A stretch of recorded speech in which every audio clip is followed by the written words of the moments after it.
Hey guys, what's up? I wanted to talk about this whole Honduran caravan thing that's going on. 5,000 Hondurans mixed in with, I believe, maybe Salvadorians, Nicaraguans, Belizeans, maybe some Mexicans also that are marching up to the U.S. border or whatnot.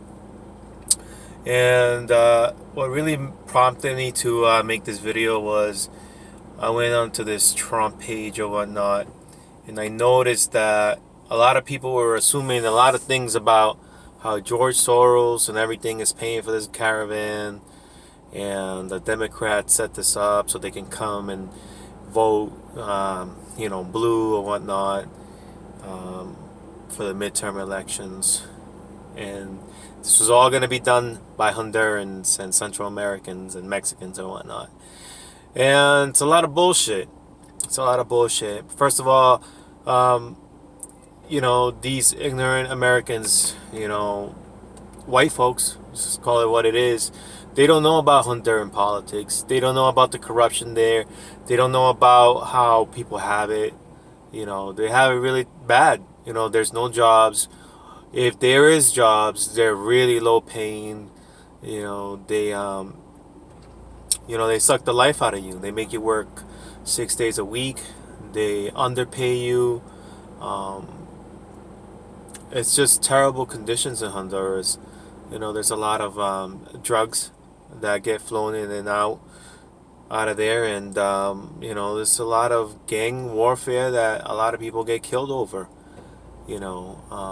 Kids get dragged into maras, gangs, and at a young age, and it's a sad situation in Honduras. A lot of people are suffering. They're starving when they go to sleep, and and I and I blame the Honduran government and a little bit of the Honduran people. A lot of our folks, needless to say, are sometimes ignorant when it comes to voting.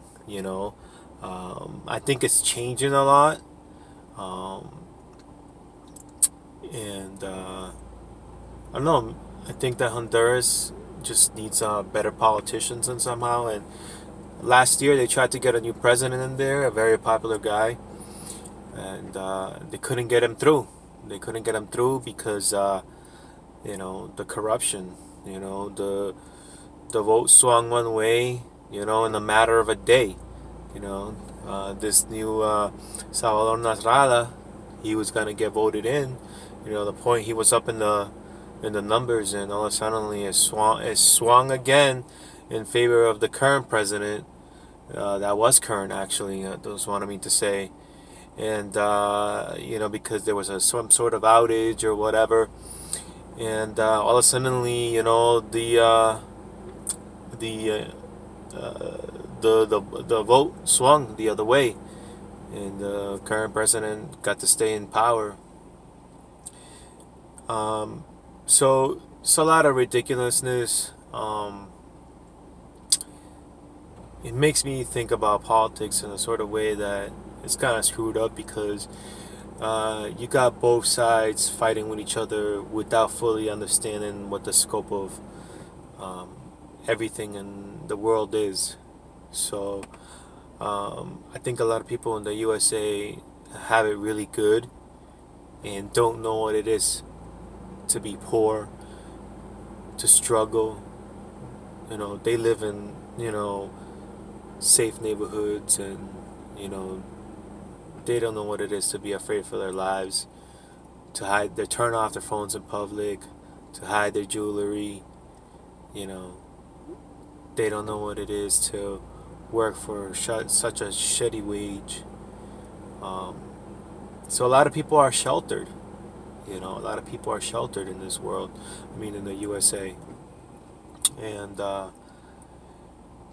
sometimes we just need to wake up. Having compassion is not a bad thing. You know, sometimes, people like these Trump supporters would be like, oh, mow them all down, shoot them all down, or whatever. And that's just You know, that's not the right type of thinking. Um, is that Trump's fault? No, of course it's not. You know, you can't control what people think. Um, and you know, did they vote for them because they were necessarily racist and this is bigoted or whatever? Sometimes yes and sometimes no. You know, Trump had a lot of political talking points that made sense. Cutting taxes, supporting the military, supporting our veterans. Um, he talked about job growth. Um, he talked a lot about things that really got to me. You know, that's why I voted for him. But this other bullshit, you know, try to, you know, talk about how this dude George Soros, you know, has his hand in everything. You know, even like funding this caravan coming up to the U.S. You know, I think it's just a bunch of bullshit, and I think people need to learn more, study more about geopolitical um, politics in general. I don't even know the whole aspect of it, you know, but my cousins and my family tell me, you know, these people sold their property, you know, sold all their belongings just to fucking make the trip up here, you know. So, you know, keep your mind open for, you know, everything that goes around, you know, in the world.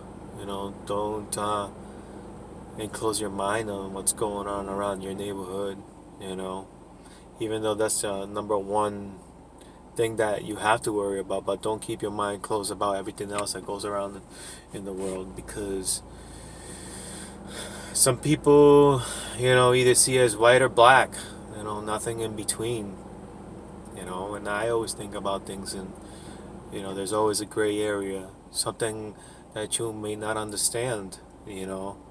um, so that's why I like to look into things and ask questions, you know, study, you know. I know I'm gonna get probably a lot of flack from my friends, you know, and my family. You know, I know some of my family members are hardcore liberals, you know, that you know, have this, you know, just liberal mind, you know. And then we have, you know, parts of my family that are very conservative, you know, and a lot of them are also in the middle. And I have friends that are liberal and middle of the ground and, you know, hard right. So having compassion is not such a bad thing. But I'm also not saying that this caravan is such a smart idea, you know, because what's gonna trump in the end is going to be, you know, them, they're gonna get sent back. You know, it's a sad thing. Some of them are gonna sneak by, but most of them, large percentage of them, they're gonna get kicked back to Honduras, and they have already lost a lot by coming back up, by going up, you know.